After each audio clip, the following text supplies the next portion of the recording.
जय हिंद बच्चों। तो आज हम क्वेश्चन सॉल्व करेंगे जो कि जेई मेन 2005 से, तब ये इसका नाम ट्रिपल ई हुआ करता था, ए ट्रिपल ई। तो ये वीडियो को एंड तक देखें। इसको मैं दो मेथड से करूंगा। First of all I will use pseudo force, that is non inertial frame से, देन मैं सॉल्व करूंगा इसको इनर्शियल फ्रेम से। तो आप दोनों से इसको देखें और वीडियो पे कमेंट जरूर करें अगर आपको कंटेंट पसंद आता है तो। Okay, now a block is kept on a frictionless inclined surface with the angle of friction alpha, alpha से रखा हुआ है। inclined is given एक्सलेशन है, inclined plane को आगे की तरफ एक्सलेट कर दिया गया to keep the block stationary, लेकिन ब्लॉक रुका ही हुआ है इंक्लाइन के रिस्पेक्ट में। तो ए कितना होगा?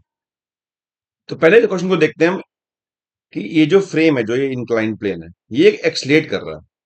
तो कोई भी फ्रेम अगर एक्सलेट कर रहा हो तो वो एक नॉन इनर्शियल फ्रेम की कैटेगरी में आता है ना। तो अगर मैं इसको करूं नॉन इनर्शियल फ्रेम से, दैट मीन्स कि अगर एक बंदा जो कि इस इंक्लाइन प्लेन पे बैठा हुआ, अगर ये देखे तो ये बंदा जो है वो इंक्लाइन प्लेन पे है। इंक्लाइन प्लेन खुद एक्सलेट कर रहा है, दैट मीन्स कि मैन भी एक्सलेट कर रहा है। तो ये नॉन इनर्शियल फ्रेम है, करेक्ट। तो अब मैं इस ब्लॉक का ड्रॉ करता हूँ एफबीडी इस फ्रेम से। तो इस पे लगेगा एक एम जी अपना। एम जी की हम कंपोनेंट कर लेते हैं हमेशा इंक्लाइन प्लेन पे, एम जी कॉस थीटा, इस तरफ करते हैं एम जी साइन थीटा। ठीक है, साथ में लगेगा एक नॉर्मल ऊपर की तरफ। और ऑब्जर्वर, ये ऑब्जर्वर है जो यहां से देख रहा है इंक्लाइन प्लेन से, तो ये जो ऑब्जर्वर है ये एक्सलेट कर रहा है, मीन ये नॉन इनर्शियल फ्रेम है। तो जब भी हम नॉन इनर्शियल फ्रेम से ऑब्जर्व करते हैं तो जिसको ऑब्जर्व कर रहे होते हैं उस पर एक सूडो फोर्स लगती है, सूडो फोर्स, जो कि वैल्यू होती है उसकी एम इंटू ए। और इसकी डायरेक्शन होती है जहां वो एक्सलेट कर रहा है वो पर्सन, हालांकि ये पर्सन इंक्लाइन प्लेन के साथ ही आगे चल रहा है, तो उसके अपोजिट, तो एक्सलेशन के अपोजिट, तो पीछे की तरफ लगेगी इस पे, I mean, है ना। तो इस ब्लॉक पे अगर देखा जाए तो इस ब्लॉक पे नीचे लग रही है आपके पास एम जी साइन अल्फा, यहाँ लग रही है एम जी कॉस अल्फा, ऊपर लग रही है नॉर्मल।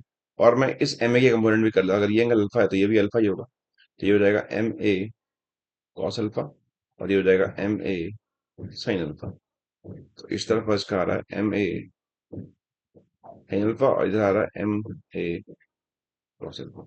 अब ये ब्लॉक रुका हुआ है इस बंदे के हिसाब से, इसके रिस्पेक्ट में रुका हुआ है, ब्लॉक स्टेशनरी। दैट मीन्स कि ये जो कंपोनेंट है और जो ये कंपोनेंट है, दोनों, ये cos, sorry this is cos, दोनों इक्वल होने चाहिए तभी रुक सकता है। अगर इक्वल नहीं हुए तो ये या तो नीचे चला जाएगा या ऊपर चला जाएगा। दैट मीन्स कि एम ए कॉस अल्फा जो सूडो का कंपोनेंट है, वो वेट के इस कंपोनेंट को बैलेंस कर लेगा, इक्वल निकल के आएगा जी टेन में। तो ऑप्शन इसका सी हो सकता है, मतलब अगर इंक्लाइन प्लेन जी टेन अल्फा से एक्सलेट कर रहा होगा तो ये ब्लॉक रुका रहेगा। तो this is about in non initial frame जो हमने इंक्लाइन प्लेन से किया। अब इसी को क्वेश्चन करते हैं ग्राउंड फ्रेम से, कि अगर ये आदमी देखता है तो क्या होगा। तो इस आदमी के हिसाब से तो खाली इस पे एक लगेगा नॉर्मल, है ना, और यहाँ लगेगा एमजी। बस सूडो तो होगी नहीं बिकॉज ये आदमी रेस्ट पे है, इनर्शियल फ्रेम है। ओके, जब भी हम किसी सवाल को इनर्शियल फ्रेम से करते हैं तो हम उसमें कुछ सूडो वो लाते नहीं है। अब इस बंदे को क्या दिख रहा होगा? इस बंदे को दिख रहा होगा कि ये ब्लॉक भाई इसके साथ साथ आगे चलता जा रहा है, ऐसे इंक्लाइन प्लेन भी आगे जा रहा है, ये भी आगे जा रहा है, मूव करता हुआ देखिएगा इसको कुल मिला के, है ना। तो हमेशा जो कंपोनेंट करने होते हैं फोर्स के, ये आप लोग पता होना चाहिए, वो मोशन के अलोंग और मोशन के परपेंडिकुलर करते हैं। जैसे पिछले सवाल में ये बंदा देख रहा था, तो इसको अगर मोशन दिखता है इसका, तो वो तो ऐसे दिखता इंक्लाइन प्लेन के अलोंग परपेंडिकुलर, तो हमने ऐसे कंपोनेंट किए। लेकिन अभी ग्राउंड पे बंदा है, तो इसको दिखेगा कि ये जो ब्लॉक है ये कुछ ऐसे जा रहा है, ऐसे आगे की तरफ।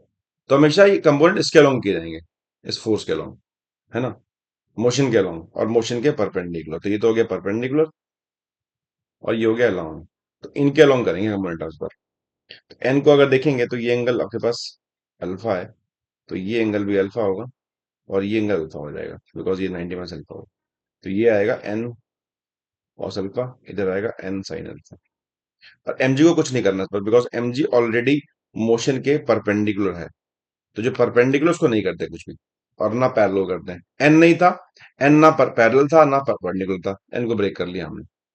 ठीक है, अब इस बंदे को क्या दिख रहा है उसको देखते हैं। इस बंदे को दिख रहा होगा कि ये खाली आगे जा रहा है, दैट मीन्स कि एन कॉस अल्फा और एम जी बैलेंस हो रहे होंगे, ये और ये। दिस मस्ट बैलेंस, वरना ये ऊपर नीचे गिर जाता। और जो ये एन साइन अल्फा है, ये इसको आगे ले आ रहा है, ये कोई और फोर्स तो है नहीं, तो इसकी वजह से आगे जा रहा है ब्लॉक एम इन टू, है ना। तो ये ब्लॉक, ये कंपोनेंट लग रहा है इस पे, इसको आगे एक्सलेट कर रहा है। अब आप इन दोनों को डिवाइड कर लें, इक्वेशन 2/1 कर लें, तो टेन अल्फा इक्वल टू आएगा A/G, और इक्वल टू आ जाएगा G टेन अल्फा। तो इसको दोनों से हम सॉल्व किया जा सकता है। हालांकि बेहतर है आप पहले से करें, इंक्लाइन प्लेन की हम से non self friend pseudo force लगा दें। एंड अगर आपको नहीं लगता तो फिर से भी कर सकते हैं, दैट्स व्हाई ये told both the methods. So I believe कि क्वेश्चन क्लियर होगा आपको, तो कमेंट जरूर करके बताएं मुझे कैसा लगा आपको। Thanks for watching.